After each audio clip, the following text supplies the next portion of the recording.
Online game అలవాటు పడ్డారంట. తల్లిదండ్రులు బాధపడుతున్నారంట. అంటే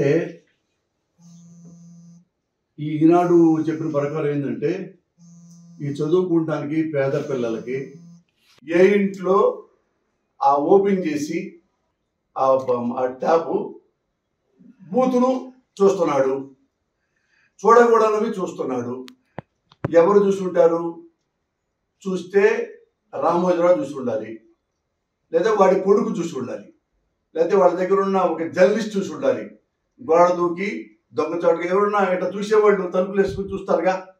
అయినా కానీ ఈగలో ఈగగా, దోమలో దోమగా, తొక్కలో తొక్కగా ఆ గదిలో దూరి చూస్తే ఆ టేబుల్లో పచ్చి బూతులు ఉన్నట్టు ఉంటే అప్పుడు ఈ పేపర్లో రాయాలి.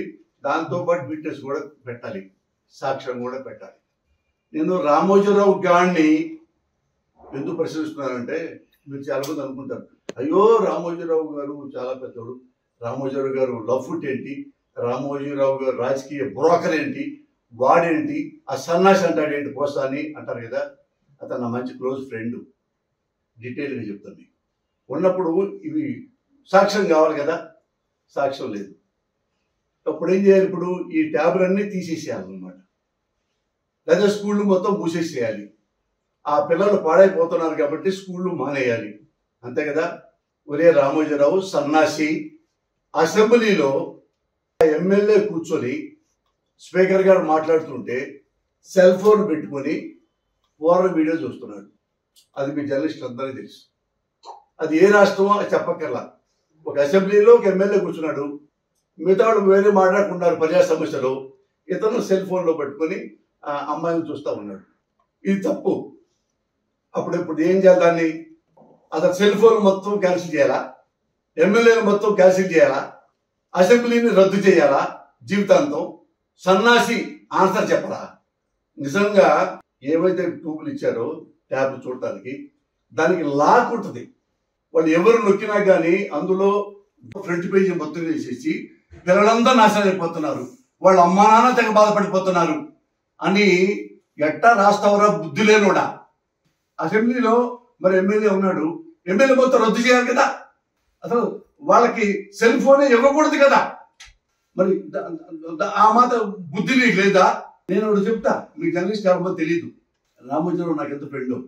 నేను 1984లో హైదరాబాద్లో మార్గదర్శి బ్రాంచ్, సికింద్రాబాద్ బ్రాంచ్ లో అసిస్టెంట్ మేనేజర్ని కొత్తగా చేరా.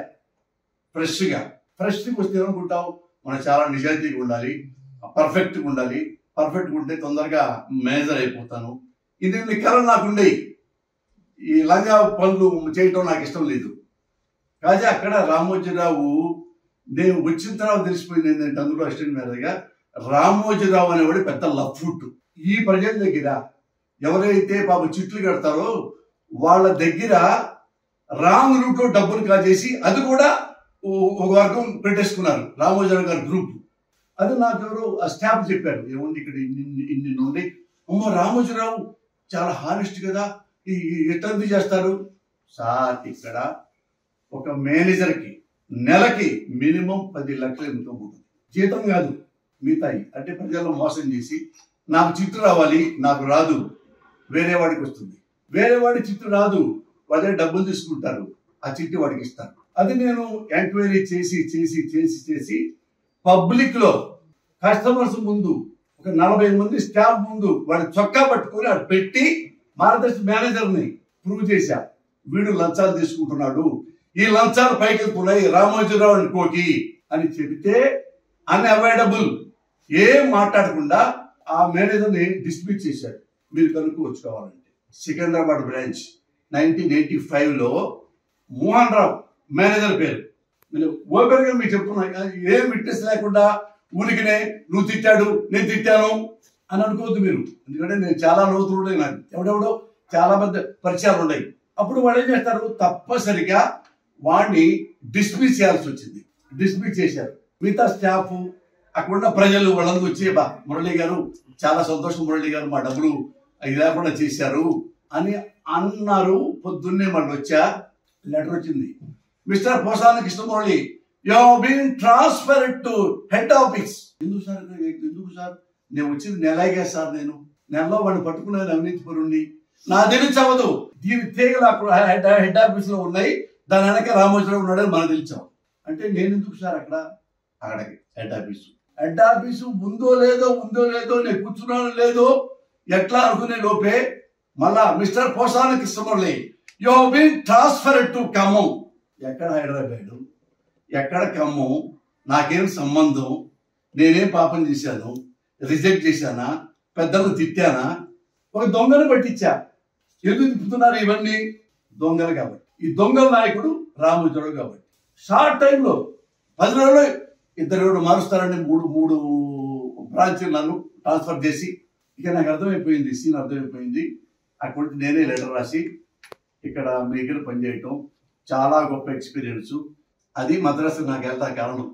బేసిక్గా ఇది మీరు ఇండియాలో మొత్తం ప్రెసెంట్ పిలవండి. నా డబ్బులతో నార్కో టెస్ట్ చేయించుకుంటా, నా డబ్బులతో లైట్ డిటెక్టర్ టెస్ట్ చేయించుకుంటా. ఒక్క తప్పు ఉంటే నన్ను మీరు చెప్తా కొట్టండి, ఈ రాష్ట్రం వదిలిపెట్టి వెళ్ళిపోతా. ఇది నిజమైతే ఒరే రామోజీరావు, నీకు సిగ్గుంటే మరి వాటిలో బూతులు ఉన్నాయి, పిల్లలు పాడైపోతారు అని పేపర్లో ఎక్కినోడివి, నీ దగ్గర ఒక మేనేజరు నెలకి 10 లక్షల లంచాలు తింటూ డిస్మిస్ చేస్తే నువ్వెందుకు నా పేపర్లు వేయలేదు? నీ అయ్యా తండ్రి నువ్వెందుకు వెళ్ళా చెప్పు. ఇఫ్ యు ఆర్ సిన్సియర్, ఎంత మోసం జరిగితే, ఎంత క్రైమ్ జరిగితే, అది ఎటువంటి కస్టమర్లని వాళ్ళకు వచ్చింది ఆ చిట్టు పక్కన దాచిపెట్టి వాడు డబ్బులు ఏమంటే నా కూతురు పెళ్ళండి, నాకు డబ్బులు ఇస్తారా, 10 లక్షలు చిట్టేసాడు అనుకో, నాకు 1 లక్ష ఇస్తే అది మీకు వచ్చేలా చేస్తాను. తల్లి సాక్షిగా చెప్పిన మాటలు. నేను అసిస్టెంట్ మేనేజర్ని, అంతకుముందు మేనేజర్ కూడా చేశాను చిట్ ఫండ్.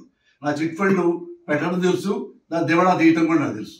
అది చదువుకున్నట్ల అట్లా 1 లక్ష రూపాయలు వాడిస్తే వాడికి ఆ మెంబర్కి వాడికి ఆ చిట్టు వచ్చేస్తే ఎట్టొస్తుందో తెలియదు మనకి, మార్గదర్శి అది. కానీ మార్గదర్శి మూసేశారు రా నువ్వు. ఏ రామోజీరావు, చిన్నది ఏదో పిల్లోడు చూశాడు అనుకో, చూశాడు లేదో కూడా తెలియదు, సాక్ష్యం కూడా లేదు. పిల్లలు బాధపడిపోతున్నారు, కంగారు పడిపోతున్నారు. అయ్యో ఈ బైబిల్లో వచ్చే ఈ ట్యాబుల్లో ఎన్ని అనాథాలు జరుగుతున్నాయి, మరి మూసేయాలి. మరి ఇవన్నీ నువ్వు మార్గదర్శిలో ఎందుకు చెప్పలా? ఎందుకు మార్గదర్శి ఆ బ్రాంచ్లో ఎందుకు మూసేలా? ఆ మేనేజర్ మొత్తం ఎందుకు మూసేలా? మళ్ళీ రీషెఫిల్ ఎందుకు చేయలా? ఇదో తప్పే ఉందో దిద్దుకుందాం ఎందుకు చేయలేదు? అదే వాళ్ళు పెట్టుకున్నాం. ఇంకో పిటి అని చెప్పమంటావా? ఎవడైతే నేను మోహన్ రావు డిస్మిస్ చేశానో నన్ను అక్కడి నుంచి తోసేశారు కదా ఖమ్మంకి, వాళ్ళ చక్కగా వాళ్ళని తీసుకొచ్చి మన మేనేజర్కి పెట్టుకున్నారు తెలుసుకున్న బ్రాంచ్లు. నా కొలీగ్స్ ఇంకా అక్కడ ఉన్నారు, మీరు ఎంక్వైరీ చేసుకోండి కావాలి. ఎంత ఎదవ నువ్వు, నీతులు ఎట్లా మాట్లాడతావురా?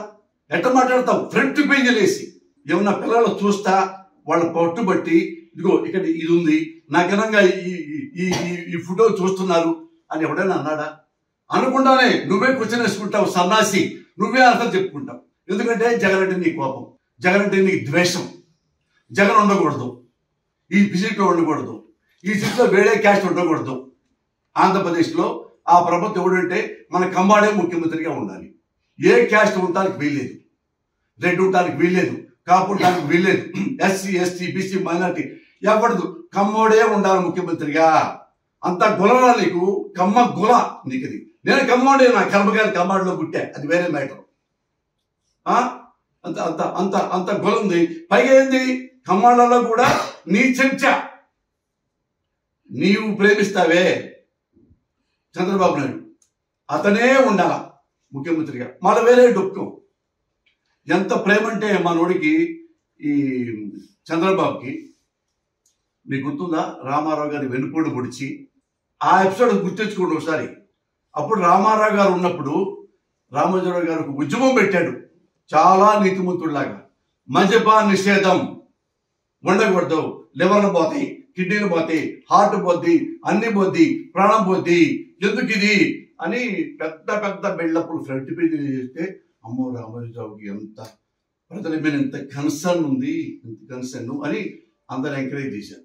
ఎంకరేజ్ అయితే అంత కంగారు పడిపోయి మద్యపాన నిషేధం విసిగించారు. రామోజీరావుకి పెద్ద పెద్ద బొమ్మలు, పెద్ద పెద్ద బొమ్మలు. నెక్స్ట్ మనోడు చంద్రబాబు నాయుడు ఒక కోడి పొడిచాడు, ఎన్టీ రామారావు చంపేశారు, ముఖ్యమంత్రి అయ్యాడు. ఎంత గొప్పగా పరిపాలిస్తాడు అంటే, ఫస్ట్ మళ్ళా మద్యపానం కావాలి తీసుకురా. ఇదే రామోజీరావు, ఈ అదవే, ఇదే చంద్రబాబు నాయుడు మళ్ళా మద్యపానం పెడితే అతను మెల్లిగా మద్యపానం అసలు ఉండాలే, అసలు తీసే కొద్ది ప్రాబ్లం అవుతుంది. తన చెంచా కదా, తన శిష్యుడు కదా, మనీ కదా, అదే పేపర్, అదే నోరు, అదే జర్నలిస్టు, అదే రామోజీరావు. నువ్వేమన్నా నిన్నదా అమ్మలకలు తిట్టావా? ఇప్పుడే మన ఇది వస్తే మన మీ ఇన్కమ్ కోసం నీ ప్రేమికుడైన శిష్యుడి కోసం ఉంచి పర్లేదు అని అతను దాన్ని మెల్లిగా తగ్గించుకుంటూ తీవ్రత ఉద్యమాన్ని నాశనం చేశాడు. That is Ramoji Rao. ఒకరిని నాశనం చేయాలంటే పగబడతా ఉంటాడు. చాలా చాలా అంటారు చూడు, స్లో పాయిజన్ అని చెప్పేసి. రామారావు గారు తనకి నడవలేక, ఇంకా చెప్పాలంటే పచ్చిగా వ్యవహారిక భాషలో చెప్తున్నా, ఆయన స్నానం చేయలేక, ఆయన ముడ్డి ఆయన కడుక్కోలేక, అన్నం పెట్టేవాళ్ళు లేక, పక్షవాతం వచ్చి చెడు సరిగా పనిచేయకపోతుంటే లక్ష్మీపార్వతి గారిని పెళ్లి చేసుకున్నాడు. ఆ 70-80 ఏళ్ళ వయసులో లక్ష్మీపార్వతి గారు దేని చేసుకుంటాడు? ఆయన సెక్స్ కోసమా, కాపురం కోసమా? ఎవడైనా ఒక మనిషి అన్నవాడు 70+ 80, 2 చేతులు పనిచేయట్లేదు, కాళ్ళు పనిచేయట్లేదు. రామారావు గారికి ఆమెని సహచర్యగా పెట్టుకుని ఆమెతో అన్ని సపరేట్ చేస్తూ రామారావు గారి కుటుంబం మొత్తాన్ని పిలిచాడు. కొడుకుల్ని, కోడళ్ళని, అల్లుళ్ళని, కూతురు పిలిచి, బాబు నాకున్న ఆస్తులు మొత్తం మీకు ఇచ్చేశాను, నాకంటూ ఒక ఆస్తి కూడా లేదు. ఈమెను ఎందుకు తీసుకున్నానంటే నాకు 24 గంటలు ఒక మనిషి కావాలి, డబ్బులు ఇస్తే వస్తారు, నన్ను నమ్మేవాళ్ళు కావాలి, నన్ను ప్రేమించేవాళ్ళు కావాలి, నన్ను గౌరవించేవాళ్ళు కావాలి. మిమ్మల్ని అడగలేను, కొడుకుల్ని అడగలేను, రారా వచ్చి నాకు స్నానం చేయించరా, రామ్మ అని నీ కూతుర్ని మీరు అడగలేరు అని చెప్పి, అందుకే ఈమెను చేసుకుంటున్నాను. ఇది మించి ₹1 కూడా ఆమెకి నేను ఇవ్వలేను, ఇవ్వదు ఉంటా, నాకేమీ లేదు అని చెప్పినా వాళ్ళందరూ మొత్తం వద్దా, పెళ్లి చేసుకోవడానికి వీల్లేదు. మరి నేను ఎట్ట స్నానం చేయాలరా, ఎలా ముడ్డి కడుక్కోవాలరా, ఎలా నా కాళ్ళు నొక్కుతారా, ఎలా నాకు మందులు ఇస్తారా, కళ్ళు కూడా కనపట్టలేదు, అయినా పర్లేదు ఆ ఉంటాకి వీల్లేదు. భయం, ఎందుకంటే మళ్ళీ పార్టీ వచ్చిందనుకో ఈమెకి ప్రయారిటీ వస్తేమో, చంద్రబాబుకి మరి చిల్లుపడిపోయిద్దేమో. చంద్రబాబు అంటే డ్రామా ఈ మొత్తం. అయినా ఈ అమ్మ ఇంత బాగా చేస్తున్నా కానీ అక్కడి నుంచి ఇక రామోజీరావు పెట్టిన అసలు కోతలు అంటే సార్, ఏ ఆడదానికి కూడా యాక్చువల్గా లక్ష్మీపార్వతి గారు ఈ పాటికి ఆత్మహత్య చేసుకోవాలి.